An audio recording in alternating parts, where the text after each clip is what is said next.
I never thought I'd be excited to make a review on a 7-inch monitor for a camera, but here we are. This is the Osee T7 3000 nit monitor.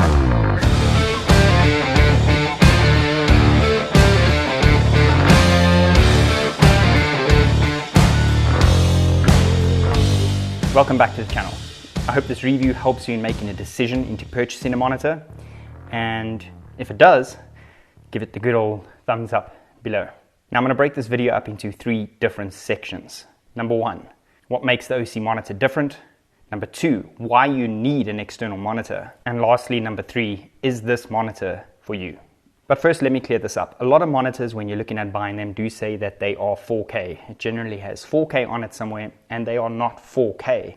They take a 4K signal. However, the Osee monitor is 1920 by 1200 pixels, and on a 7-inch screen at this brightness, it actually looks better than 4K. It's just got to do with the size of it and the distance that you're away from it. Also, in the box, it comes with a cold shoe, quarter screw, a D-tap to lockable pole DC cable, and an AC/DC power adapter. So let's kick it off. Number 1, what makes it different? To start off, it's a 7-inch monitor that only takes one SONY-styled NPF battery. Now, a lot of monitors that are super bright actually take 2 batteries, and they also have this runtime of about 5 hours or so. And this is insanely good considering it only takes 1 battery, and you can get a good few hours out of this. Now, I haven't tested the total runtime on this if you put an NPF 970, but I use NPF 750 batteries because they are a little bit smaller, and the runtime is amazing. On a project that's about 2 to 2.5 hours long, I can easily use 1 battery, and I'm sure if you had to go with a 970, you'd get a longer runtime out of it. Now, the 1 to 2 battery thing does actually make quite a large difference, because if you can get good runtime out of 1 battery, it makes your entire system lighter if you are using actual batteries and not dummy batteries. It also has a DC input, a speaker, as well as headphone jack. Now, a lot of monitors like this don't have speakers, and in actual fact, this is pretty cool to have a speaker, because if you are using this as a director's monitor and the director maybe has someone around him and they're not actually using headphones that are plugged into the headphone jack, everyone around them can listen to the audio, and the audio is actually pretty loud. Getting to one of the biggest differences from this monitor to anything else in the market is it is a massive 3000 nits brightness. Now, if you don't know how bright 3000 nits is, let me show you. An iPhone 10 is apparently 726 nits. A Samsung S20 Ultra is apparently 823 nits brightness with a peak brightness of 1342 nits. Now, to be completely honest, between the two, I still find the iPhone 10 a lot more viewable in the sun, and there is a certain thing when it comes to different monitors are able to be viewed better in different light. Now, these two mobile devices are impossible to see in sunlight, and you already know that. So putting it next to the Osee T7 3000 nit bright monitor, check this out. So in this first clip, you can see it's a little bit overcast, and what you see here is how the iPhone is a little bit better than the S20 Ultra, and then when you see the Osee T7, it is so much brighter. Now, this type of shading and weather, it does favor a mobile device or a dim phone, and now when the sun is blaring out, you can see that the Osee T7 is still perfectly viewable, and the other two, you can't even see anything unless there's that shading, that little bit of building behind it. This is where the Osee T7 really just pulls away from everything else. Pretty insane, right? Now, as of a few months ago, the Osee T7 was the brightest monitor that you could buy at 3000 nits, and the closest competitor was 2600 nits. As of right now, there is still nothing brighter than 3000 nits that you can buy to put on your camera. Now, this is the T7. Now, the T7 does not have SDI ports. It has an HDMI in and an HDMI out. Whereas Osee does make a G7 for those that use HDMI and SDI, and that is available on their website. Also, like a lot of monitors, it has an SD card slot, so you can load your LUTs or your lookup tables into the monitor. So if you are filming in log, you can put them over and see them. If you know what I'm talking about, you know what I'm talking about. I don't really have to explain that. And one of the last biggest differences is this is not touchscreen whatsoever.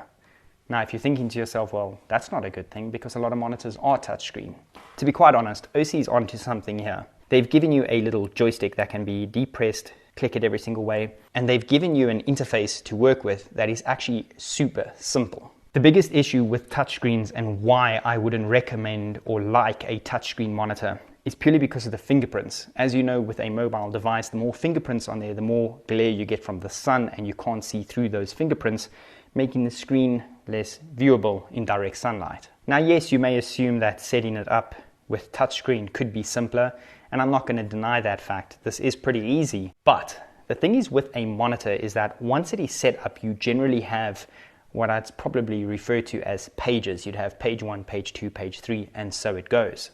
Now with the pages, you would set up your false color, your zebras, etc. on one screen, and on the second screen you'd have a different setup. As any creator or filmmaker, you'd kind of have a different set of screens, knowing which ones are go-to to get your color right, your exposure, your white balance, etc. And this is where a monitor that has no touchscreen really shines, due to the fact that once it's set up and you've just flipped through your different pages, you don't have to touch the screen. There are no fingerprints, and it's not as if every job that you're on, you're constantly playing with your monitor, because you set up these types of menus long before you get on set. Other than that, you can hook it up to your gimbal rig, your handheld rig, HDMI in, HDMI out, perhaps to something like a Hollyland transmitter, or you could even just straight to a Hollyland transmitter and give this to someone as a director's monitor with a Hollyland connected to it, like a simple setup like this. Another thing that makes this so awesome is the thin bezels at the top and the bottom. Now the thin bezels do make the screen seem a lot larger, as it gives it a wider aspect ratio and not so tall like most monitors. Something else to love about this as opposed to other monitors is the HDMI ports that are at the back. A lot of HDMI ports are at the bottom on a lot of monitors, making it a little bit tricky to get an HDMI port from the bottom into a rig, especially when you're twisting and turning it. So having them at the back is actually the best scenario for it. Now I do agree that some people may prefer it in different spots, and that's completely understandable. Now I could go on for days on a review about simple things like the on-off switch. It just makes sense. There's no holding buttons down. The auto rotate, that is insanely fast. And just the simple design where there's no extra buttons everywhere and handling it just feels good. Number 2, why you need an external monitor. Honestly, I never thought that having an external monitor would be something worthwhile. I thought it would make my GH5 and GH5S system too bulky, too clunky. It wasn't going to get me a better picture out of it, so what was the point? Clearly, I had no idea what I was talking about.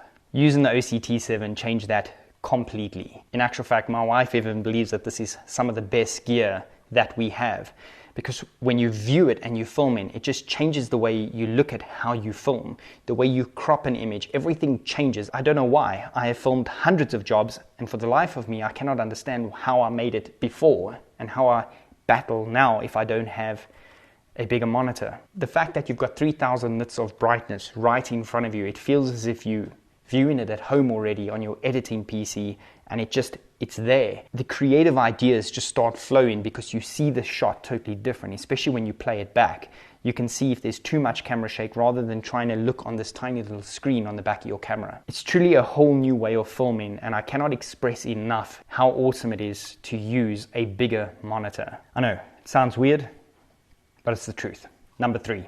Is this monitor for you? Now, if you're searching for the right monitor, there's a few things that you need to keep in mind. And this is where I have to be 100% blunt and honest about monitors and what you should look for in my experience. Number 1, the brightness. Are you filming in a studio, or do you film on location and you don't have the choice where to always stand? If you're a wedding filmmaker, or you film for a lot of brands, events outside, and you don't have control of your environment, having a super bright monitor is definitely something that you need. Number 2, the size. You get a 7-inch monitor and generally a 5.5-inch monitor. Most 5-inch monitors generally have around a 400 to 600 nit brightness. So going back to point number 1, if you do need a really bright monitor, you're probably going to have to go with a 7-inch monitor. There are some 5-inch monitors that go up to 1000 to 1500 nits, but those generally are a lot more pricey. Number 3, an internal recorder. Now this is just a monitor. When you start looking at things like the Atomos Inferno, they are internal recorders. So it takes an SSD. Now what they do is they allow you to upscale the quality that your camera records straight to an SSD, so you get larger storage at a cheaper price, number 1. Number 2, you can get 10-bit or RAW, whatever it may be. So if you are looking for that, this isn't the monitor for you. But you're probably asking yourself then, why do monitors that don't have recorders exist? Well, if you do have a GH5 or GH5S, and you are looking to upgrade sometime soon, a lot of newer cameras start recording 10-bit internally. Then it becomes pointless to go spend probably quadruple the price on a monitor that records internally when you could probably just have recorded that internally on your camera. That way a monitor like this is a lot more beneficial as you save a lot of money. So this is why monitors exist. So you have a Zcam E2 M4 or a Blackmagic Pocket Cinema 4K. Those record straight to SSDs. So then you would just buy something like this, and buying an internal recorder monitor is kind of pointless. Mounting points. This has a mounting point at the top as well as the bottom quarter screw, and it's got those two little pins for some of those mounts so they don't twist. Some monitors have mounts on all four sides, some only on the sides. So if your setup that you do not feel like changing needs side mounts, then this monitor is not for you unless you want to use some form of arm. However, I do like mounting my monitor dead center, and all my setups have compensated for using top and bottom mounts. Number 5. Finally, the price. The T7 HDMI version is only $430. Now the G7, which is the HDMI and SDI version, and does come in an Epic carry case, is $721 at the time of recording. I'll drop a link in the description below to where you can actually pick these up. You can actually pick them up from Osee direct. Overall, the Osee T7 is an amazing piece of machinery, right down to the hard shell plastic that you have on the outside. It has got an aluminium body on the inside, which makes it super sturdy, and it's one of those that don't have that creak when you try and twist it really hard. Now I could go on for days how extensive the menu is in the Osee T7, and I think if you're at the point in your career about having a monitor, you kind of know what features this would have. But let me give you a brief rundown of what's in the menu. Now you can add 8 tools to one screen, and the choice that you have on tools is quite extensive.